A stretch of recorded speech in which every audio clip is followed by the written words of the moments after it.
We came a little over 7 years ago as a math teacher, Bible teacher.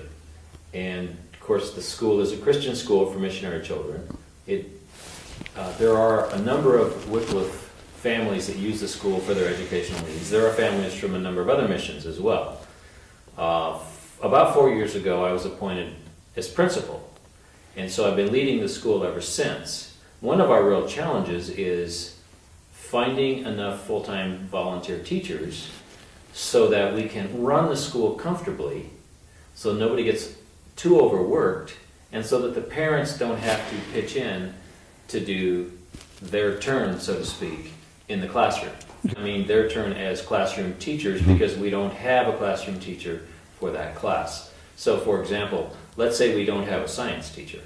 Well, then we have to depend on parents to step in to teach those 3 science classes to our secondary students so that we can offer those classes even though we don't have a teacher for it. The parents came down originally to do something else, not to teach school.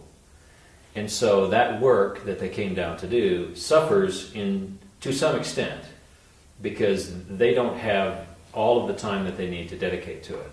Now we try to accommodate their schedules so that they can dedicate some time to that, but they're not fully dedicated to it if they have to teach at the school.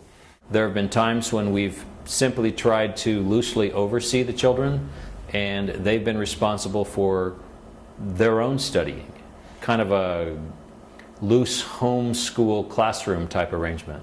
There have been other times when we've used other students who've already had the class to teach the students who are just now taking the class. So a student teaching a student. That's not a fair scenario for anybody, but sometimes that's what we've done. Most of the time the parents do rally around and they do support the school if we have a shortage of teachers, because if they don't support the school, then they either have to homeschool or do some sort of an internet school, or they have to leave the field.